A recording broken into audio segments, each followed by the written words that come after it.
시청자 여러분, JTBC 뉴스룸을 시작하겠습니다. 오늘 코스피가 3%나 급락했습니다. 트럼프의 상호관세 발표가 이번 주 중으로 예고된 데다 하필 5년 만에 공매도 전면 재개까지 겹친 여파입니다. 여기에 원달러 환율마저 16년 만에 최고 수준으로 치솟았고 내일부턴 라면, 우유, 맥주까지 생필품 가격도 줄줄이 오릅니다. 경제가 이렇게 비명을 지르는데 추경 편성을 논의하자고 만난 여야는 윤석열이라 부르지 마라, 내란 사과부터 해라, 언성만 높였습니다. 첫 소식 이상화 기자입니다. 장 초반부터 내리막을 타며 2,500선이 무너진 코스피는 결국 3% 급락 마감했습니다. 내란 사태 이후 올 초부터 조금씩 회복됐다가 하루 만에 상승분을 모두 반납한 겁니다. 삼성전자와 현대차가 4% 가까이 내렸고 SK하이닉스도 4% 넘게 급락했습니다. 가장 큰 원인은 이틀 뒤 윤곽을 드러낼 미국발 상호 관세 예고입니다. 오늘 시장의 하락은 외국인들이 주도를 했는데 관세 압박에 따른 우리 경제에 대한 불확실성이고요. 수출 비중 그리고 대미 의존도가 높은 국가들이 많이 하락했다.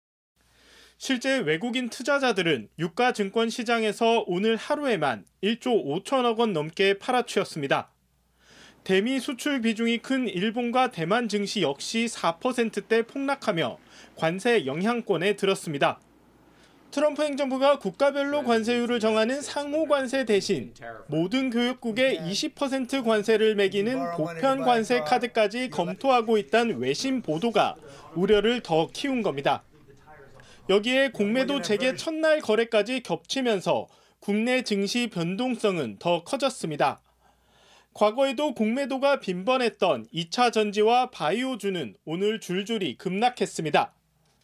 이런 가운데 원달러 환율은 주간 종가 기준으로 1,472.9원까지 올라 글로벌 금융위기 이후 16년 만에 최고치를 찍었습니다.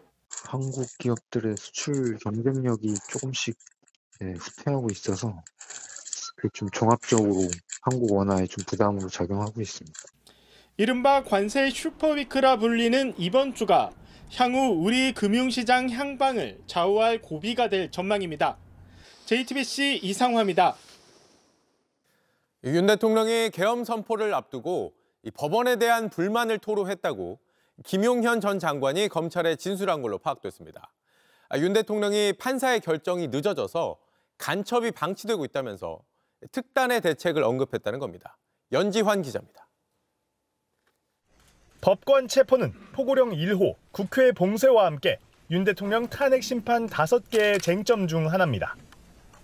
비상계엄을 선포한 뒤 법관에 대한 체포를 시도했다는 의혹인데 방첩사 등을 수사하는 과정에서 권순일 전 대법관 등을 체포하려 했던 정황이 드러났습니다. 하지만 윤 대통령은 헌재에 나와 이에 대해선 언급하지 않았습니다. 최후 진술에서도 이런 내용은 비껴갔습니다. 검사 탄핵은 그 자체로도 수사 방해이지만 검사 탄핵을 지켜보는 판사들에 대한 겁박이 되기 마련입니다. 그런데 JTBC 취재 결과 김용현 전 국방부 장관이 비상계엄 선포 전 윤 대통령이 법원에 대해 언급했다고 진술한 것으로 확인됐습니다.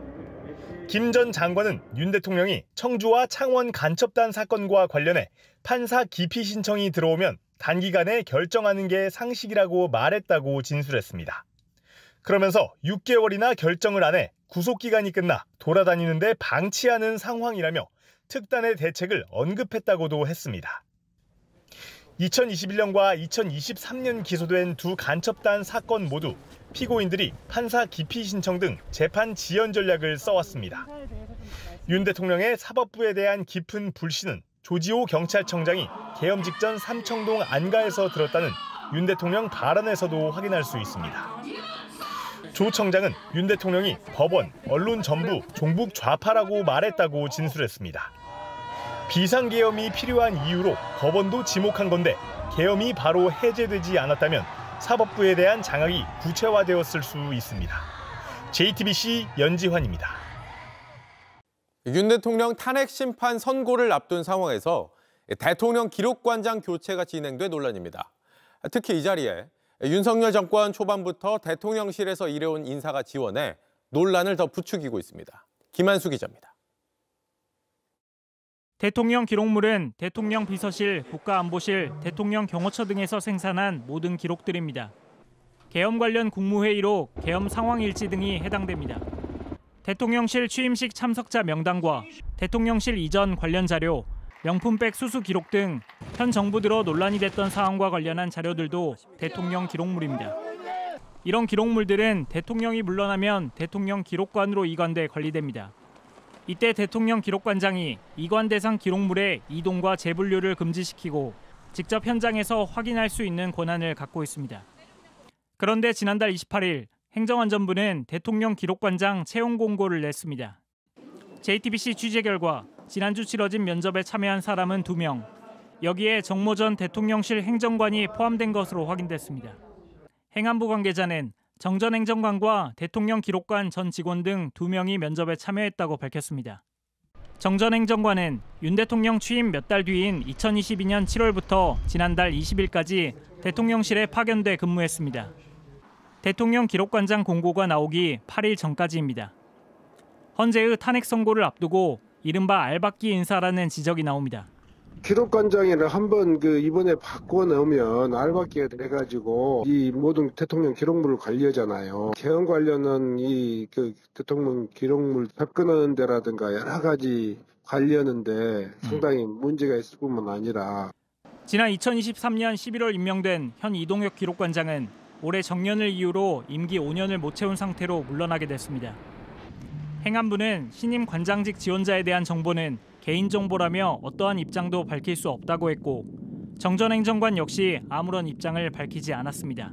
JTBC 김한수입니다. 지난주 영남 곳곳에서 산불과 사투를 벌이고 있을 때 김해시 의회는 외유성 견학을 다녀온 걸로 드러났습니다. 시 의원들은 눈치가 보여서 시청이나 의회 건물이 아닌 고속도로 입구에 집결해 출발했다고 하는데 구석찬 기자의 단독 보도입니다. 경남 산청 산불 현장에서 희생된 창녕군 순직자 합동 분향소. 김해시 의회 의원들이 머리 숙여 조문합니다. 김해에서도 나흘간 축구장 136개 크기 산림이 불탄 터라 애도하는 마음에 차로 1시간을 달려온 겁니다. 그런데 이틀 뒤 180도 달라졌습니다. 김해시 의회 사회산업위원회 의원 8명과 직원 6명이 전남 목포와 신안으로 1박 2일 외유를 떠난 겁니다. 정말 마음은 아프지만은 또 그래도 일정이 잡혀있고 해가지고 그냥 비교 견학입니다. 출발 땐 나름 작전도 세웠습니다. 보통 시의회에서 관용버스를 타고 이동할 땐 이곳 김해시청이나 바로 옆 의회 본관 쪽에서 출발하는데요. 그날은 차로 5분 거리 1.5km 떨어진 여기 고속도로 입구 공터에 모여 버스에 올랐습니다. 주말이면 산악회 등 동호회 회원들이 집결하는 장소입니다. 시청에 앞에 하면 그 공무원들 보기에도 안 좋고 도둑질하는 건 아니지만 그래도 열어 가는 게 우리가 맞다. 그렇게 떠난 일정 확인해 보니 사실상 관광 코스였습니다. 해당 지자체나 지방의회와 교류 활동도 없었습니다. 완전 입금 전에까지 100% 완료 안 된 상태에서 그것도 시의회에서 감각이 맞나? 여성 활동의 접목을 위한 공부하는 차원에서는 그런 관점에서 저는 봤습니다. 이런 지방의회 한두 군데가 아닙니다. 전주시 의회 의원 7명은 지난주 발왕산 케이블카를 탄 뒤 설악산을 찾았고 문경시 의회 의원 10명은 제주를 가려다 지역구 국회의원 방문 소식을 듣고서야 차를 돌려 빈축을 샀습니다. 현실과 동떨어진 행동에 납득할 수 없는 이해하지 못하는 상황이라고밖에. JTBC 구석찬입니다.